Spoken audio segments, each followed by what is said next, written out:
The scripture says, how will they hear the gospel without somebody to preach? Well, that's another way. Are we standing on the sidelines?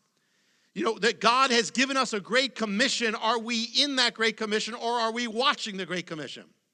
There was a vision in Victorian England of a Sunday park. People are in a their Sunday excursion into a park where they're having their activities and they're enjoying the park, and yet there's water outside right by them, and people are drowning in the water and are calling for help, and the people are just going along with their Sunday activities, ignoring the cries from the water, except just a very few are going out in their boats trying to save them, but it's not enough. Well, that's the Great Commission, and that's the way it is for most of the church.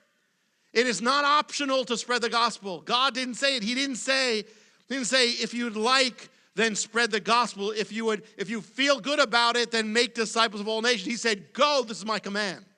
He gave us a command, every one of us, not some of us. He didn't say this is just for the clergy. He said, go to all his disciples. It is not optional to spread the gospel. You cannot live on the sidelines of the Great Commission. You cannot watch other people go on missions and say that's for them, and I don't spread the gospel. Really, I'm not that kind of person, but that's for them. They're doing it. The ministers are doing it. Other people are doing it. So there's no such thing as a bleacher stand for the Great Commission. There's no audience in God. You're supposed to be on the stage. If you sit by, there are no sidelining, and there's no side in the Great Commission. Those in darkness are waiting. He didn't say some of you are called for this. It says spread. You must preach the good news. You must make this. I don't care where you are. If you're saved, you have the power to spread the gospel. You might say, well, I don't know how to do it. Well, you can get trained, but you don't even have to get trained. That's all good. But the fact is, if you have a testimony, you've got enough. If you know that if you had enough to get you saved, you have enough for someone else to get saved. Number one. And number two, it says, well, I don't know how to witness. You know how to witness? You just witness what you know. When someone goes on a witness stand as the witness, they don't say, well, you know what, I don't know how to witness. They just share what they know.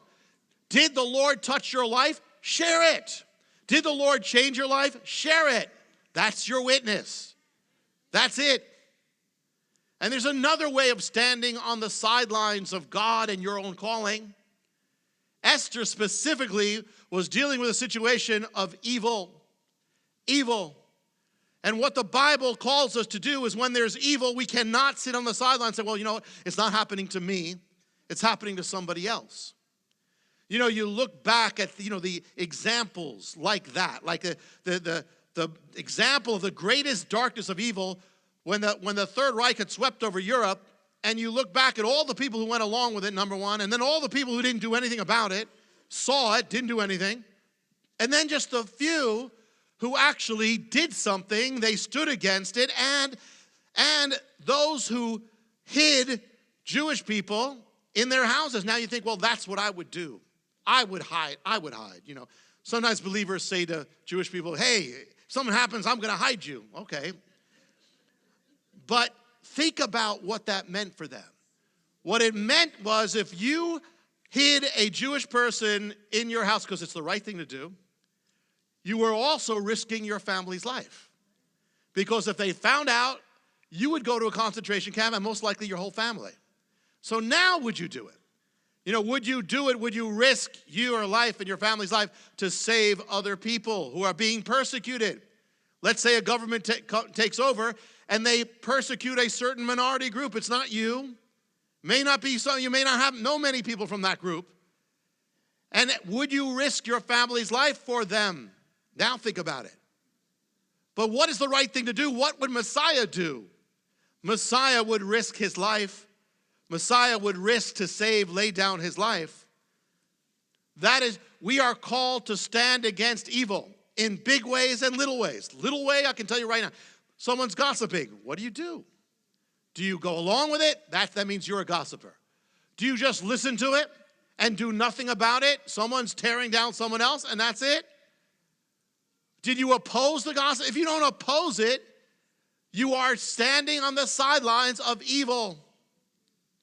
Or say you know something that could be a danger to the body, and you don't tell the leaders or the shepherds about it. You don't want to get in trouble. A lot of people, I'm amazed how often that happens. A lot of people, well, I don't want to offend that person. I don't, the one who's doing the sin. I don't want to do that. I don't want to get in trouble and be. It's not about you. It's about God. What is the right thing to do to protect? It's one thing, we are watching things happen in this culture. I mean, I'm not going to ask you to raise your hands. But in America, you could actually vote for the leaders.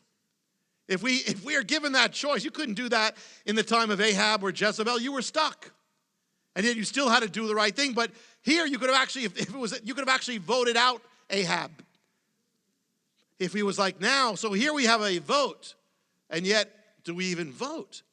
They say if all the evangelicals, born-again believers voted, it would have changed every election. That means we're choosing not to. Now, I'm not speaking about any candidate, and I'm not speaking about what may happen. There may be a time when we're caught between a rock and a hard place. But we've had choices that were very clear in many ways. Choices about abortion versus life. Choices between a biblical morality and an anti-biblical morality. Choices being very clear. What's happened in recent years has been the expansion of abortion, the ending of God's order of marriage, the threatening of religious freedom, throwing believers in jail, the winning away of religious liberty, the threatening of even churches. May come a time when all tax exemption is removed if you preach the truth from God.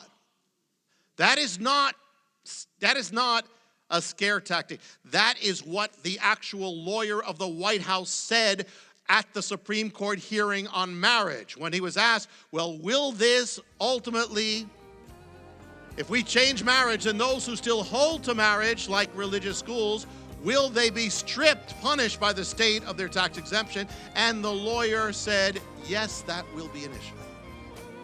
Which means, if it goes that way, let me tell you what affects you. Which means that when you give to the Lord, a lot of that won't go to the Lord anymore. It's going to affect everything. It means, these things mean it will affect your children, how they are indoctrinated. It will affect everything, and we could have voted.